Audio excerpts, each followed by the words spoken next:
What you're looking for, everybody here on the whole TV. What you're looking for, what you're looking for, everybody here on the whole TV. What you're looking for, whoa, welcome to the whole TV.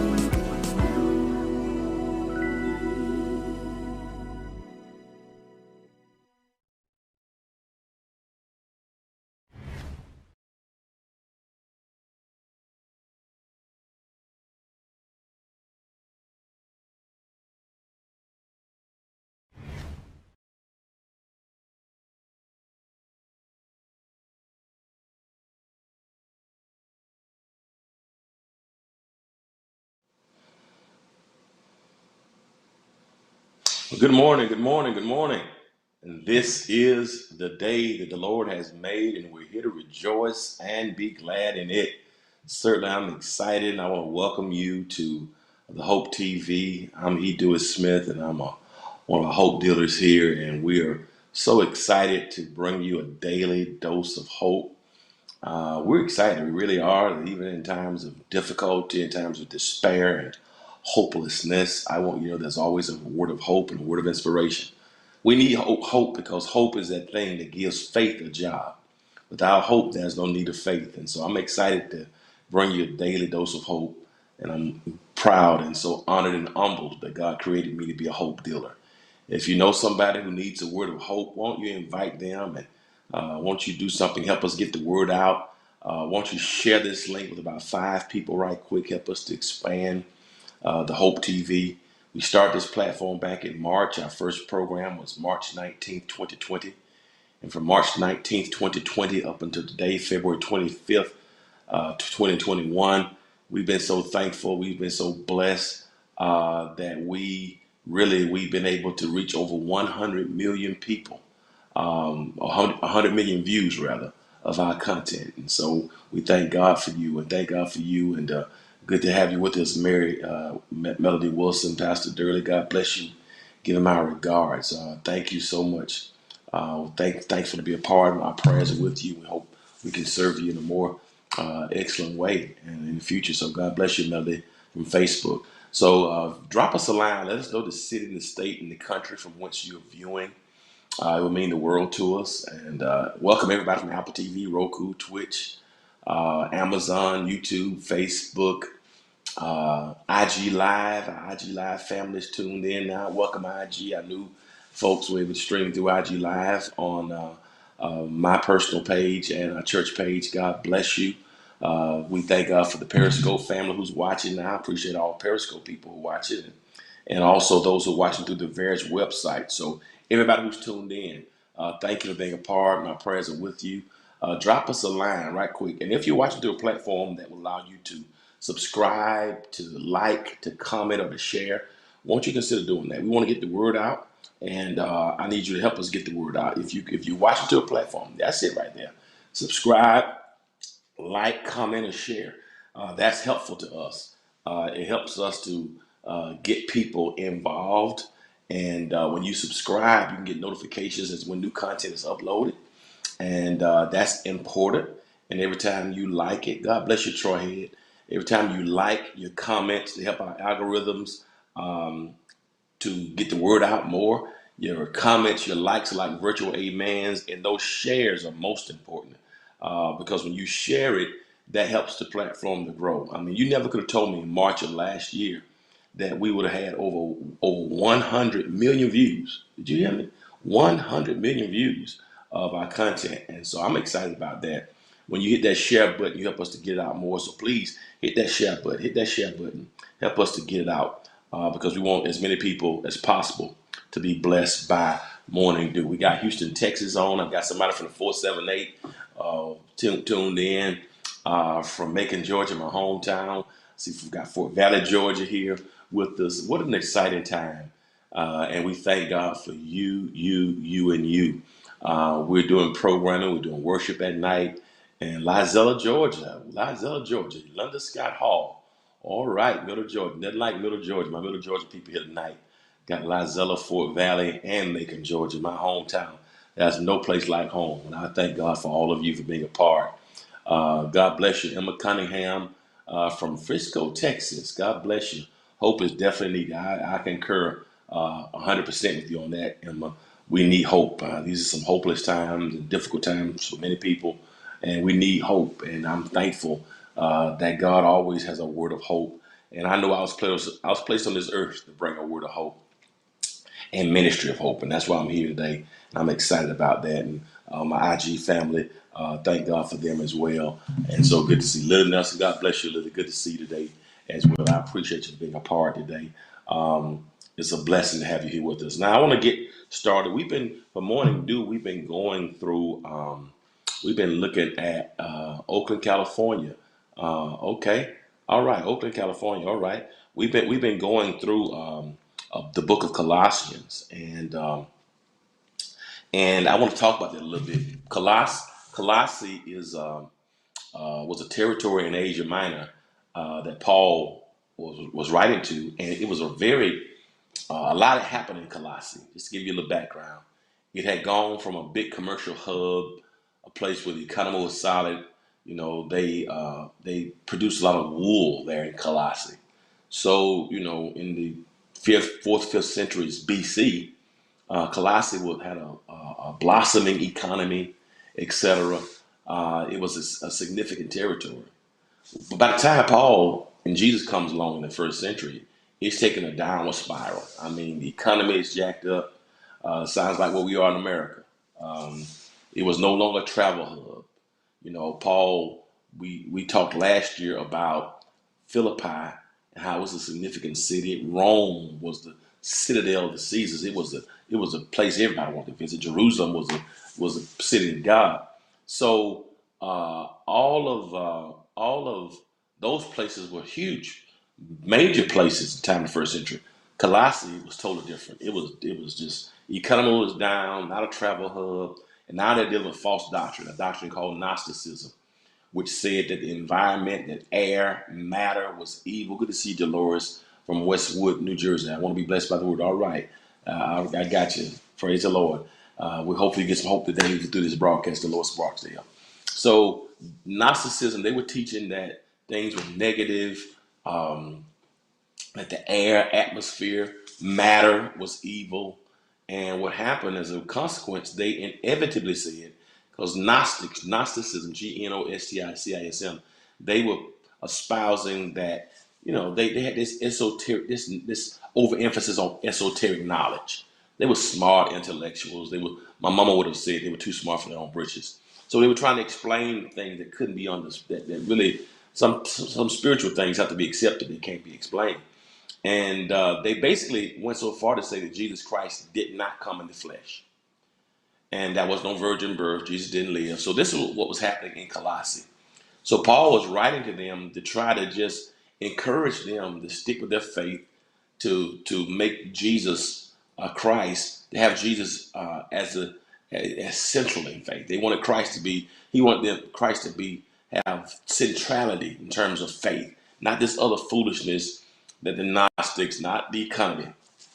And so in Colossians 2 and 18 and 19, he says something that just messed me up, and I want to lift it, and I'm going to finish it today. In the message rendering, he says, "Don't you tolerate people who try to run your life, ordering you to bow and scrape, insisting that you would join their obsession with angels, that you seek out visions." He's talking about these Gnostics now. And he says, these folk are a bunch of hot air. He said, all these folks are spewing these false doctrine. It's just a bunch of hot air. He said, they're just making stuff up. It's hot air, he says. It's hot air. That's all they are. They're hot air. They're completely out of touch with the source of life, Christ, who puts us together in one piece, whose very breath and blood flow through us. And he says, Jesus is the head and we're the body. He says, so put it back on Christ. We can grow up healthy in God as he nourishes us. So don't get it twisted. We can grow up healthy in God as he nourishes us. Not finances, not Gnosticism, but we can have healthy growth. We can be spiritually healthy. And when I read that, it just hit me because we focus a lot on on physical health. I've talked to you about this for the past 2 weeks. We talk a lot about healthcare. Thankfully, we're talking a lot more now about emotional health and mental health. Some corporations now have what they call mental health days. I'm so thankful that even during this time of pandemic, that we're talking more about emotional and mental health. You know, a lot has happened to us. I don't think we really realize the sister just from New Jersey alluded to people in their houses. We gotta, I mean, almost like you got to get dressed up to go to war to just go to the grocery store. You know, I put gloves on my hands now when I'm pumping gas. So much has happened. So much is happening. You know, and as a result of this pandemic. And when it's like that, it can mess with your mental health. Parents at home, teachers, you know, we have teachers here going back to school. Cobb County, DeKalb County is getting ready to go back to school. I mean, parents, so much is happening, you know, and when that happens, we have to ask ourselves the question, how is our mental health? So we talk about mental health, physical health. You even got hair care products. So there's a whole how to care for a plant, how to keep a plant from being diseased. You know how to if you got grass, how to keep your grass from being diseased, whether it's centipede or Bermuda. What do you do? You know to keep make sure your lawn is not diseased. You know lawn care. You know health care, mental, emotional health. So we hear a lot about that, but when we talk about spiritual health, you know, what is the rubric? What does it mean to be spiritually healthy? And so we gave some signs of spiritual healthiness last week, and but I want to deal with the opposite of that. We know what it means to. We know what some things are that make us physically unhealthy. We know if you don't walk, you know, get out and walk. You know, they recommend try to walk 30 minutes at least 3 days a week. Try to drink 8 glasses of water a day. Um, avoid fatty foods. You know, avoid sugary drinks and sugar and carbonated things. Please avoid pork and red meat or keep it in moderation. You know, fried food. So we hear a lot about the eat vegetables, eat green, leafy. You know, they have things that you can check your blood and they can tell you what foods are accepted for your blood. So it's a whole lot in that regard, a whole lot in that regard that talks about physical health. But what about spiritual health? We know when we're physically unhealthy. You feel different. Some people have blood pressure problems. They say, I didn't feel good. My blood pressure is rising. You know when you put on too much pounds, your clothes will tell you, your body will tell you. But what about spiritual unhealthiness? What about that when you're spiritually unhealthy? And so I gave you 5 signs of spiritual unhealthiness. Tuesday. I want to give the other 5 today. I want to run through the first 5 right quick, and we give you all 10. Are y'all ready? So I want to go back just by way of review. Um, the first 5 of signs of spiritual unhealthiness, and if you missed Tuesday, go back and check out Tuesday, February 23rd. I gave you the first 5. I don't have time to go through those today because I won't finish the second 5. But if you go back to the archives on Facebook or YouTube, you can see the first 5 signs. Um, because I really dealt with those. I took my time and dealt with the first 5. I'm just going to touch them today, but I'm going to get into the last 5. Here are 5 signs that we're spiritually unhealthy. Signs of spiritual unhealthiness. 1, fear and anxiety. 2, resentment, anger, and blame. 3, guilt, shame, and remorse. 4, irritability, chronic negativity, and addictive behaviors. Those are some signs, and we went through that thing, and I tried to take my time and go through it, and I think it was pretty. I think we made pretty good ground. Okay, the signs of spiritual unhealthiness. Now I want to give you a few more today, and I want to give you what's number 6. Okay, y'all ready? I'm gonna give you number 6. The 6th sign of spiritual unhealthiness. All right, apathy and listlessness. Uh, you know, um, that just when you're just apathetic. Woe is me. No life, just meandering, just kind of melancholy. When you're just apathetic about life and apathetic um, about what is happening. Not a whole lot of joy. Not a whole lot of not a whole lot of contentment. Just apathetic. Just when somebody has apathy, um, it's similar to negativity in a lot of ways, but they don't have a whole lot of positivity or expectation, and that's unfortunate when you just kind of lose your hope.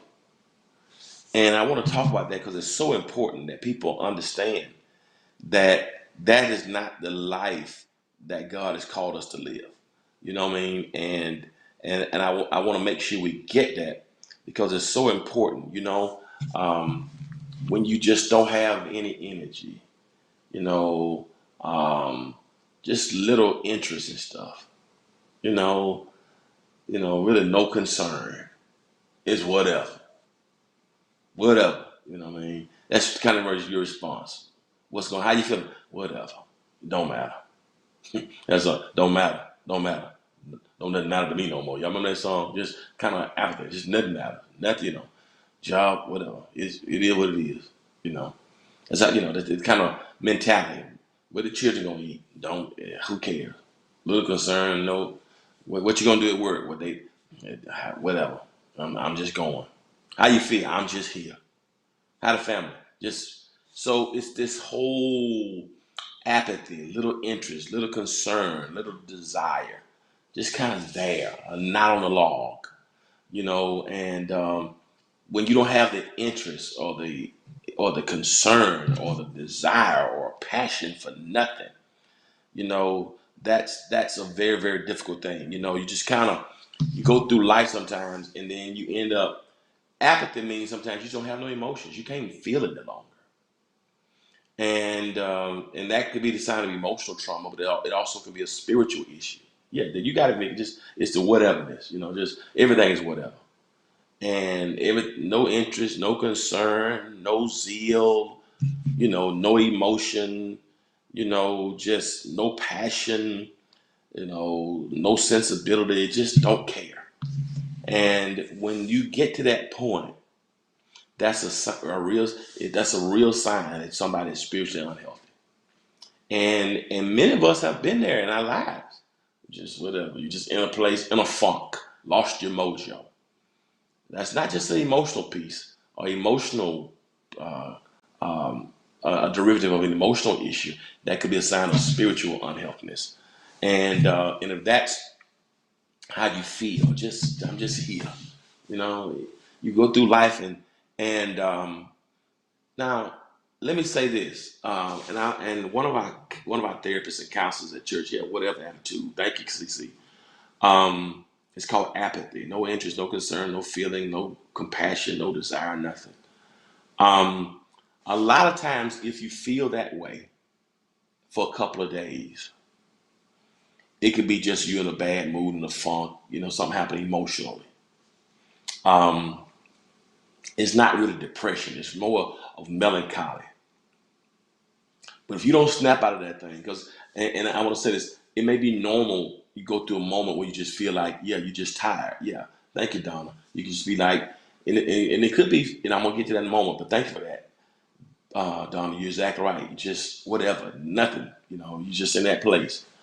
And I think it may be normal if the therapist said that you can be that way, but when that thing starts to last for weeks. Just because you have one or two or three bad days doesn't mean it's depression. It can be melancholy, a mood, a spirit, just whatever, a bruise. But when that thing begins to last over 10 to 14 days, that means it's kind of shifted into something else.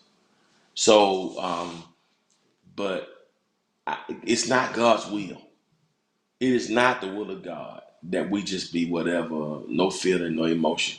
See, Jesus said, the Bible tells us to love the Lord with all your heart, with all your mind, with all your soul. Your soul, that's what you feel. So if I'm whatever, that means if I love the Lord with all my heart, all my mind, that's my mental, all my soul, right? The soul and the mind, that's the seat of the emotions. That's where my care and concern and feeling comes from. So if that's all messed up, then that means that it can disconnect me from God. I'm just going through the motions. You're right, Donna. And that is a sign of disconnect and that something is wrong spiritually.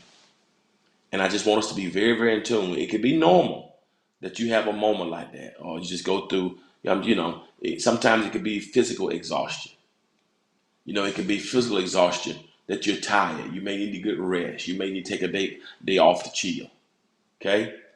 So if you had a moment like that, a weekend like that, 2 days like that, that I would say that's not the time to get alarmed. But if you're going through a season and you don't want you've gone 3 to 5 days and you're still there, then we gotta pray our way through that. Everybody might go through a moment where I just don't care. I'm gonna do me. Whatever. YOLO. But when that thing begins to linger and you got 3 to 5 days in that kind of situation, it may be something that you're going through something that's spiritually unhealthy, and you may be spiritually disconnected. I just want to throw that out there for us because not to judge us, but make us to really think this thing through.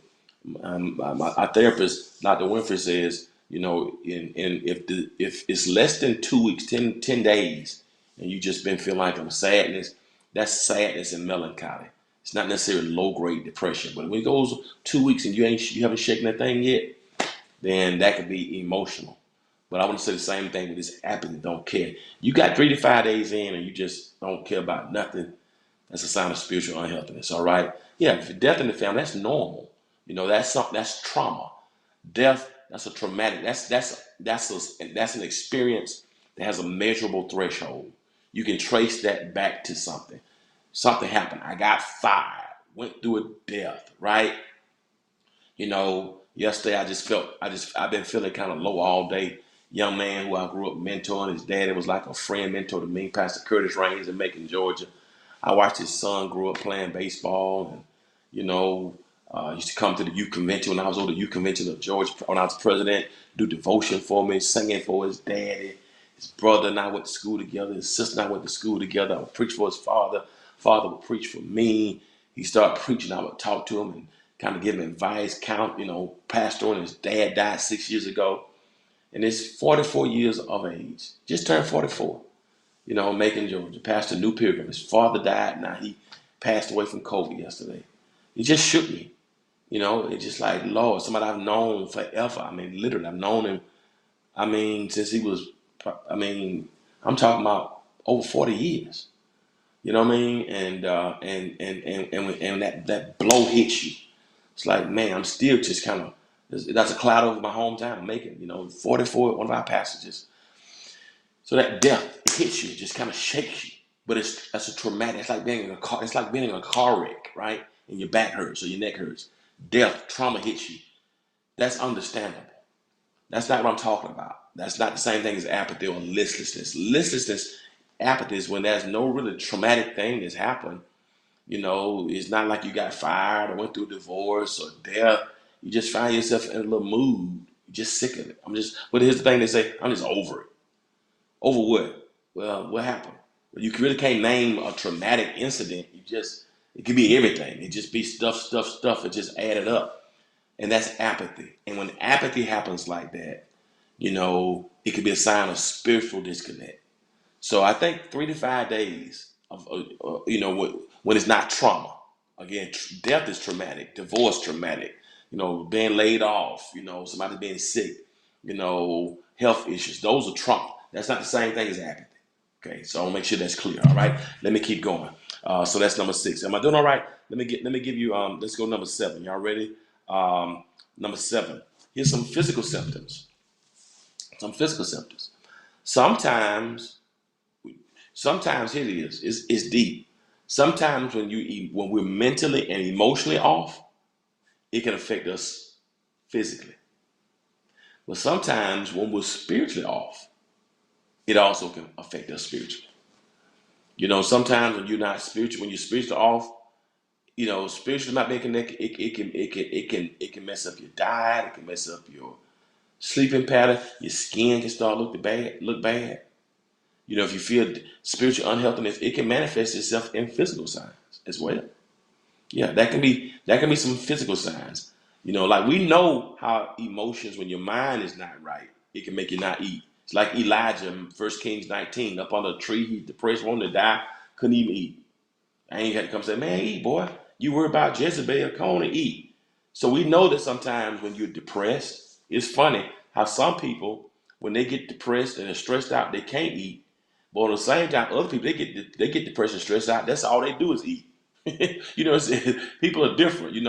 People handle stress in different ways. Sometimes mental pressure, it can mess you up. Well, man, it just takes your appetite. You lose people. I know people get depressed, they lose weight. I can't even eat. I know people who get depressed, they gain weight because that's all they do. That's all they do is eat. So it can affect you differently when there's a physical, when there's a emotional or mental challenge or some kind of pressure or trauma. But on the opposite end, when there's a spiritual unhealthiness, it also can affect you physically. It can make you tired. It can make you feel lifeless. It can affect your skin. Your hair can fall out. Some people get stressed, their hair can fall out. Emotional, same stuff can happen physically. Sometimes spiritual unhealthiness.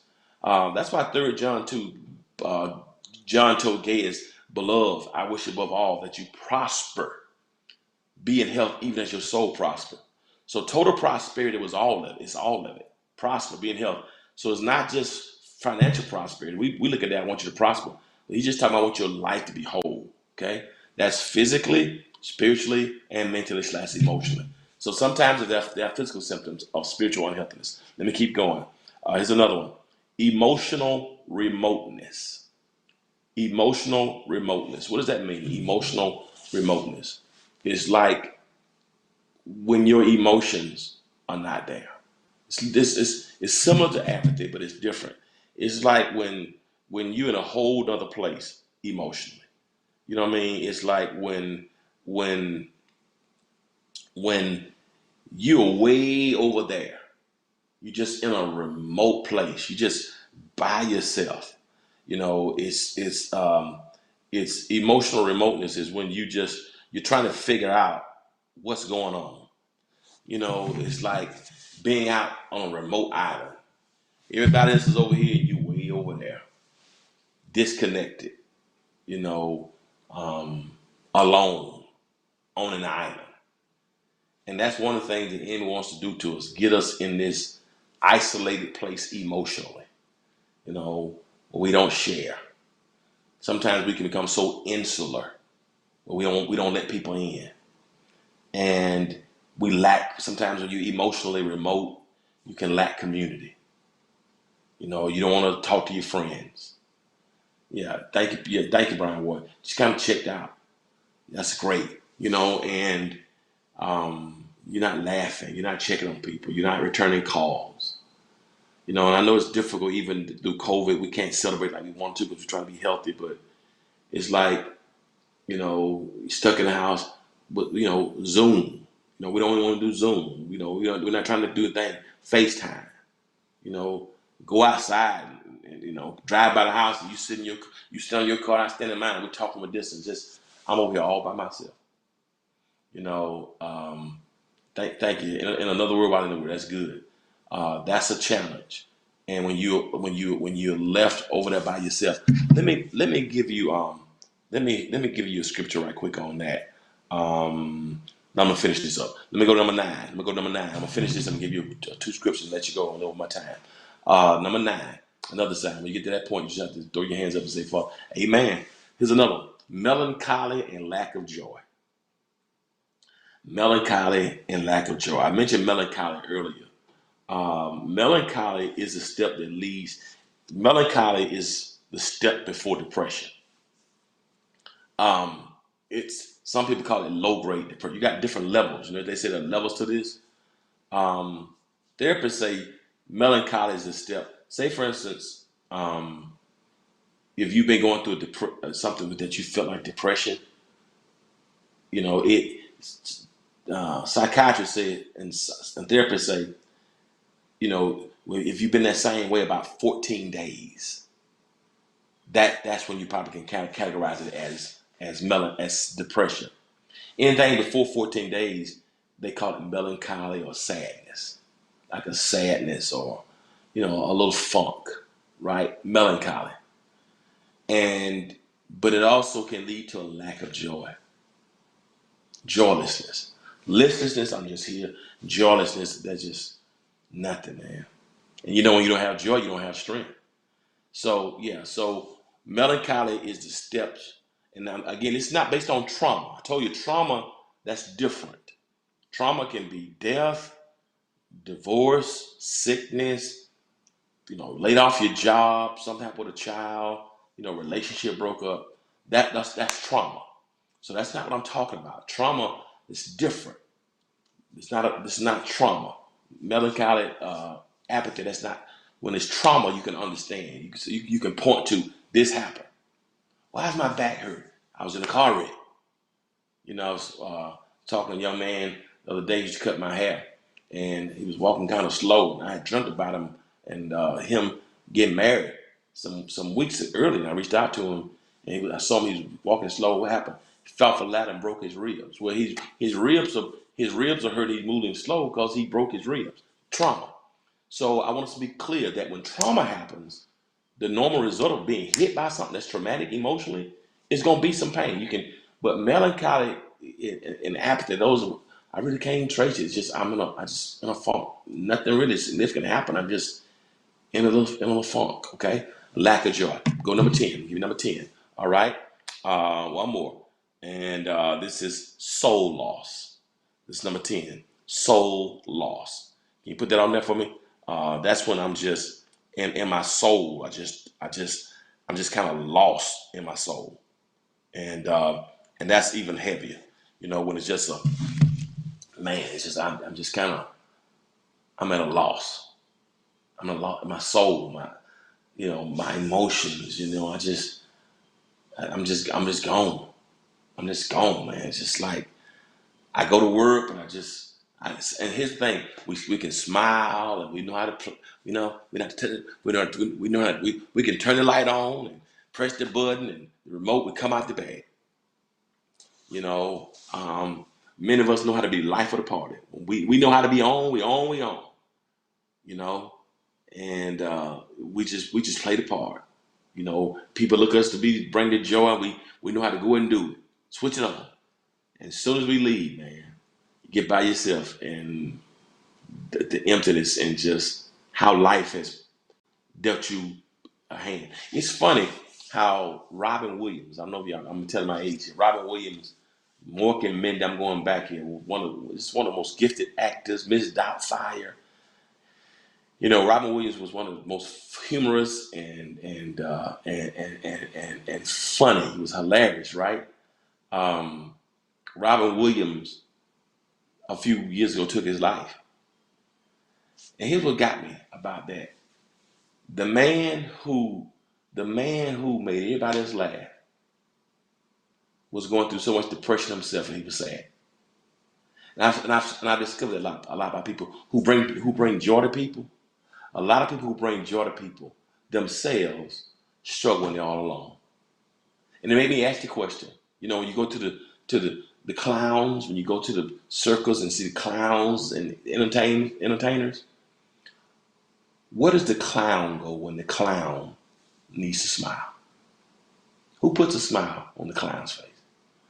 And sometimes you have completely soul lost, being there for everybody else, but your soul itself is lost.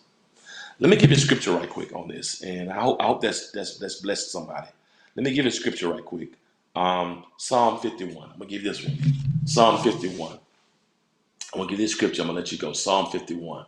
Make it sense. Listen what David says, because a lot of things I just told you, you can find them in the scripture. Look what David says. He says, "Have mercy upon me, O God." This is after David has gone through something traumatic. David has sinned. So this is not just melancholy, but he's spiritually unhealthy. David has killed a man, took that man's wife, um, and killed a man. Uriah took the man's wife, got the man's wife pregnant, and the prophet Nathan comes to remind him, "Man, you're wrong." Look what David says, because he knows. He says, "Have mercy upon me, O God, according to thy loving kindness, according to the multitude of thy tender mercies. Blot out my transgressions, wash me thoroughly from my iniquity, and cleanse me from my sin. For I acknowledge my transgressions, and my sin is ever before me." Verse 4, look what he says in verse 4. He says, against thee and thee only have I sinned and done this evil in thy sight, that thou mightest be justified when thou speakest, and be clear when thou judgest. Behold, I was shapen in iniquity, and in sin did my mother conceive me. Behold, thou desirest truth in the inward parts, and in the hidden part thou shalt make me to know wisdom. Verse 7, look what he says. I'm almost finished. He says in verse number 7, he says, next verse, please. He says, purge me with hyssop. Listen, I shall be clean. Wash me, and I shall be whiter than snow. Now listen to this right quick. Listen to this, y'all. Make me to hear joy and gladness. Y'all see that? Make me to hear joy and gladness. Why is he saying make me to hear joy and gladness? He said, because right now I don't hear it. He says, Lord, I want to hear joy and gladness again, which means I'm stuck in melancholy and sadness. I lost it, my soul. I can't feel in my soul. He said that the bones which thou hast broken may rejoice. So now I can't hear joy and gladness, but now I feel like my bones have been broken. He said, do me a favor, hide thy face from my sins and blot out all my iniquities. He's just totally disconnected, right? Totally disconnected. Next verse. He says, create in me a clean heart, O God, and renew within me a right spirit. He said, my spirit just ain't right. I'm off. He said, cast me not away from thy presence and take not thy Holy Spirit from me. Then what he said? He said, restore unto me the joy of thy salvation. He says, restore unto me the joy. You know what he's saying? He's saying, I lost it. So you don't have to restore something. See, people in Texas who didn't have power, they're waiting for their power to be restored. The prefix re means to do again. He says, restore, give it back. I had it, but I don't have it no more. My joy is gone. I did something sinful. I'm in an experience, and I completely lost my joy. And Lord, I want you to reconnect me back to my joy. And I want to share these things with you because I think they're so powerful that you and I can look at our lives and say, you know what, I've really kind of disconnected. You know, I've been lifeless. I've been listless. Go to John chapter 4 right quick. John 4:17. John 4:17. We get ourselves in a cycle, right? Let me give you this other one. Jesus meets a woman at the well, right? And he says, I want you to go call your husband. She's a Samaritan woman. He's a Jew, right? They have no dealings with each other. Y'all right. David was honest. Make me over, oh God. He says, so Jesus is he's trying to bring this woman redemption. He said, go call your husband. The woman says, I have no husband. He said, you're right. Thou hast well said, I have no husband.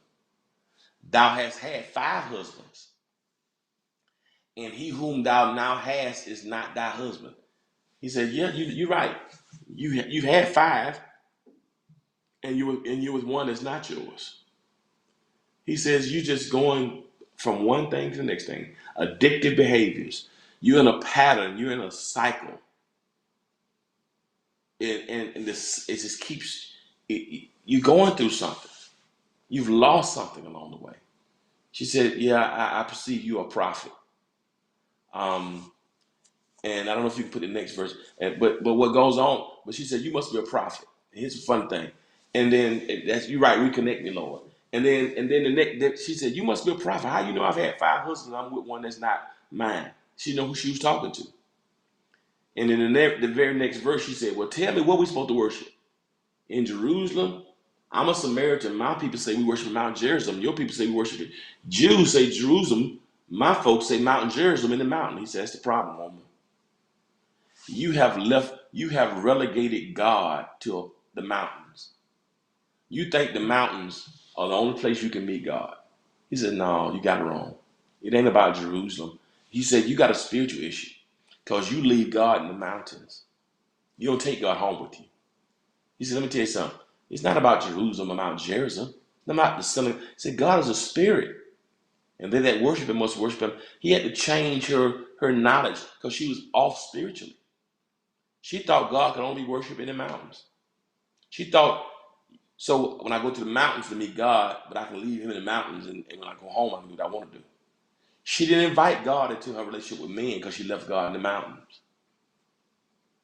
She wasn't motivated, you know, in her money and her marriages by God because she only met him in the mountains. She didn't invite God. She compartmentalized God. She left God out there and then invited him in here.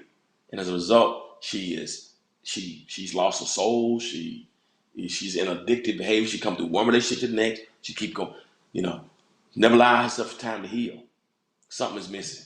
He said, I'm gonna give you some living water.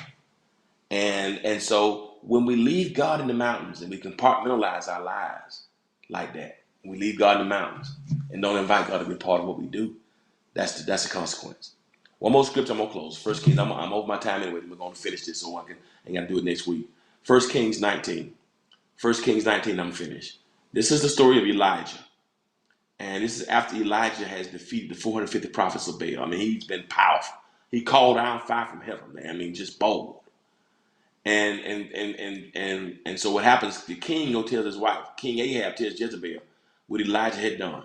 Oh, Elijah had killed all the prophets with a sword. Oh, he showed out, prophet of God.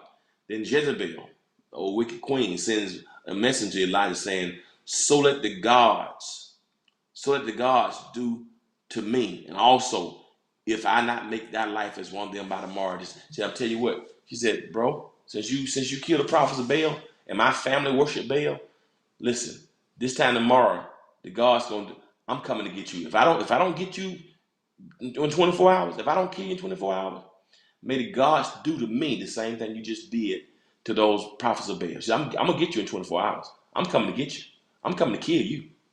I'm coming. Now he's just called down fire.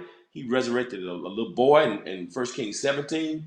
But now one woman, when he hears it, said verse number 3, when he saw that he arose and went for his life, came to Beersheba, which belonged to Judah, and left his servant there. Look at verse number 4. I'm almost finished. I'm talking about soul loss. Verse 4. Go to the next verse. And he went a day's journey and came down and sat under a juniper tree. And he requested that he might die. He wanted to die, said, it's enough now, Lord. Take away my life. Elijah is so upset about what Jezebel has said. Now he want to die. Wait a minute, bro. God just fed you by the brook of Cherith with water and by the ravens. Bro, he sent you to Zarephath, a widow woman cooked for you. You told her to make my cake first, and she would never run out. And God did the miracle. He fed you and kept feeding her family in her family. Her son died. You went and stretched yourself over him 3 times, and he resurrected. And that's 1 Kings 17. 1 Kings 18, you went up on Mount Carmel, called down fire, you defeated the 450 prophets of Baal. The last 2 chapters of your life have been nothing but powerful. But now you let one woman, God has shown his wonders, you let one woman have you wanting to die. How do you let one situation make you want to die? One situation. And now it's even affected it's not even affected his appetite. In verse number 5, he lay, and as he lay under a juniper tree and slept, an angel came and touched him and said, arise and eat. He wasn't even eating. And again, he's going through something that's made him spiritually unhealthy. He's forgotten about the provisions of God. Elijah should have just looked back on the first 2 chapters, but maybe he's tired. I don't know what's going on with him. He's made Jezebel bigger than Jehovah. And we make people and circumstances bigger than God. We end up with our souls being lost and being spiritually unhealthy. He wants to die on a juniper tree. Lord, just kill me now. Kill you for what? Because of what she said? You're going to let one woman, you're going to let what one person said to you make you want to die? And how many of us have wanted to die over one situation? One mistake, one sin, one relationship, one job, one marriage. We let one thing put us in a place where we want to die. We forget about all the things God has done in previous chapters. Don't you overemphasize that one thing so much that it makes you apathetic, your soul is lost, you're listless, lifeless, joyless. These are signs of spiritual unhealthiness. I hope you got something out of this, and I hope all of us look at ourselves and say, Lord, help us to be spiritually healthy. Help us to examine ourselves. And if there's anything in us, that's right, he's the same God. If there's anything in us that has made Jezebel or Jim or Junior bigger than Jehovah, then maybe that's a sign of spiritual unhealthiness. Don't get me wrong. We can be hurt emotionally when things happen. When you're going through a trauma, you can't be hurt. But is it spiritual unhealthiness? Lord, may you walk in spiritual health. Lord, may you show us when we are on our way to spiritual things that are unhealthy for us spiritually. Lord, would you remove anything that's not good for our spiritual health? Would you build us spiritually? Stir up the gift within us. Would you renew our strength? Let us run and not be weary. Let us walk in our faith. May we be spiritually healthy today in everything we do. Don't lose your joy. Don't lose your song. Create within us clean hearts, O God, and renew within us a right spirit. And take not that spirit from us. Restore unto us the joy of thy salvation. My friends, you've been watching Morning Dew. Be spiritually healthy today and walk in peace and knowing that God will take care of you. Until next time, remember this. If you will be good to God, then God will be good to you. Peace.